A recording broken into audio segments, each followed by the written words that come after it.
Yo guys, got my March 2011 issue of the American Rifleman. Just like every month, I'm going to flip through it, check out a couple stories, and I will read an excerpt from the Armed Citizen. Just to be upfront with you guys, I'm a little bit fucked up right now. I'm kind of drunk, so don't, if there's any unexpected results here, give me a pass on this one. Anyways, oh yeah, let me start off with the cover, that might help. Got the Scar 17S on the cover there, 308 battle rifle. It's pretty cool, but to be completely honest, I cannot afford one. They are sweet. We will look at that article, but let's move on for now. You got the XDM9 compact advertisement there. We're picking up 3 of these this week, hopefully Friday. They had 2 in the shop. We're picking these up from, here, I got a card right here, Top Gun. Got a nice range and a nice store there. They had the best price that I could find. Actually a fair price. I'm not going to get into what it actually cost us, but like I said, we're picking up 3 of them, all in 9mm. You guys know I like the larger calibers. My 23 is a 40, and I also like shooting 45. But my mom and her boyfriend are getting more serious about shooting in general, and they want to get their CPLs. So we're kind of, as a family, making the decision to move to 9mm. Have the commonality of the round and magazines, obviously with the same pistols. So as a family, it just makes more sense.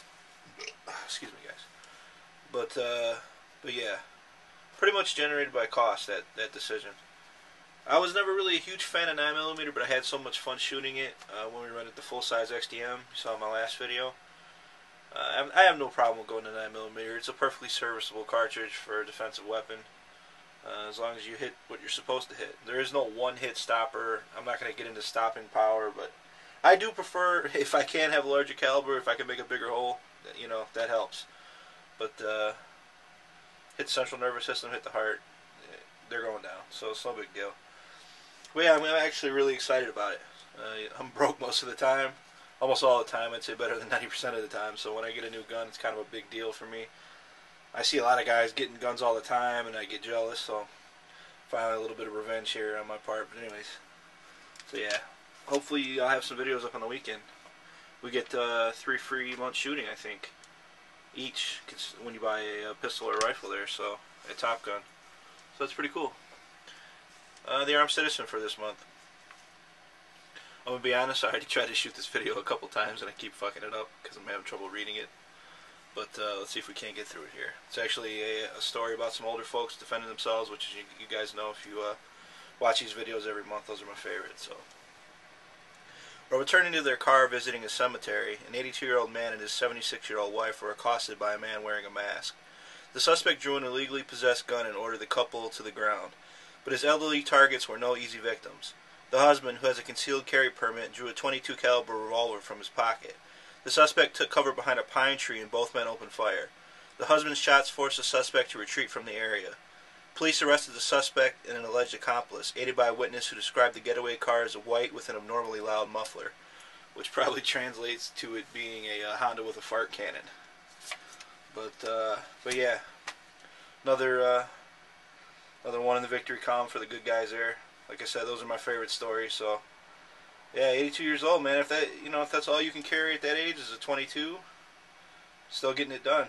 He forced the guy to retreat, who was probably a quarter of his age, if that.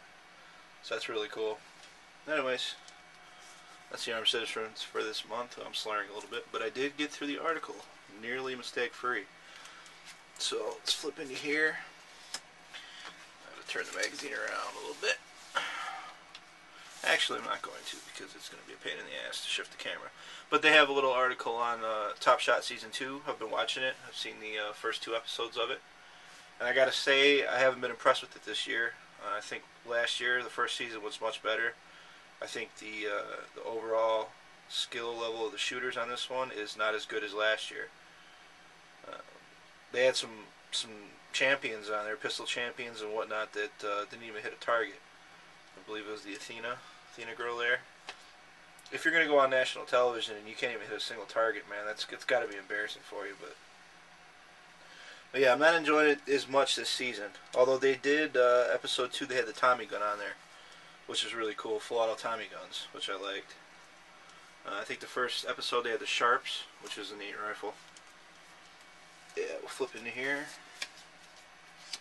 So they have the article on the Scar 17S, which is the Scar Heavy 308 version. It's actually a pretty nice piece. They have it's kind of two articles in one. They have a piece on the rifle itself, and then they have the future of the rifle as in regards to the SOCOM program. So they actually decided not to pick up the Mark 16, which is the 5.56 version. They said there isn't enough difference between that and the ARs. So that's kind of interesting, actually. But, yeah. You see they got the grenade launcher there? I can see it at the bottom. Maybe if it was in frame and I checked the camera, it might help. But yeah, interesting article here. It's cool to see the Mark 20 sniper support version of it. I hadn't seen that before, so it's pretty neat. Let's see, flip here. Yeah, they had an article here called the Tommy's Thompson, which is interesting. It's about British troops using the Thompson during World War II. I got the little byline here. Although reluctant to adopt the tatty American gangster gun in the 1920s, Britain's War Office changed its tune after Hitler's legions rampaged across Europe. Thompson submachine guns served with British troops, or Tommy Atkins, and their Commonwealth allies across the globe during World War II. So that's pretty cool. They got some cool pictures of them in action. Let's see. You're hard-pressed to find any gun that's cooler than the Tommy gun, even to today. Continuing on the 308 trend from the 17S, they have an article on here about them bringing the M14 back into service, pretty much. Well, I mean, it's been in service, but it's an article on that about its increasing role in Afghanistan, which makes sense. In that type of environment, you kind of need a 308 for a lot of the roles you're playing over there. And they have they go into the different versions, like what the SEALs are using, what the Marines are using. There's slight differences in the platforms. I'm actually not a fan of those modernized stock systems. It's already a heavy rifle, and I think you start hanging a bunch of shit off of it, it's not going to end up well. Let's see here. I just thought this was really cool. I'm not a huge revolver guy, but this is a Colt Sheriff's model revolver, and it just looked extremely cool to me. That's what I wanted to point it out. I think that's actually it for this month. Yeah, this is the continuation of the 17S article. Oh, in the back they did have a Colt Woodsman target model, which I think those are cool pistols. But yeah, that's about it. I'm going to keep this real short so I can go and continue to drink. In fact, I'll drink right now. But as always, guys, appreciate the support.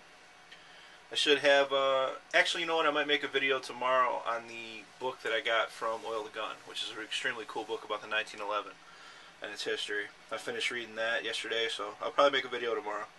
Anyways, guys, that's about it. Later.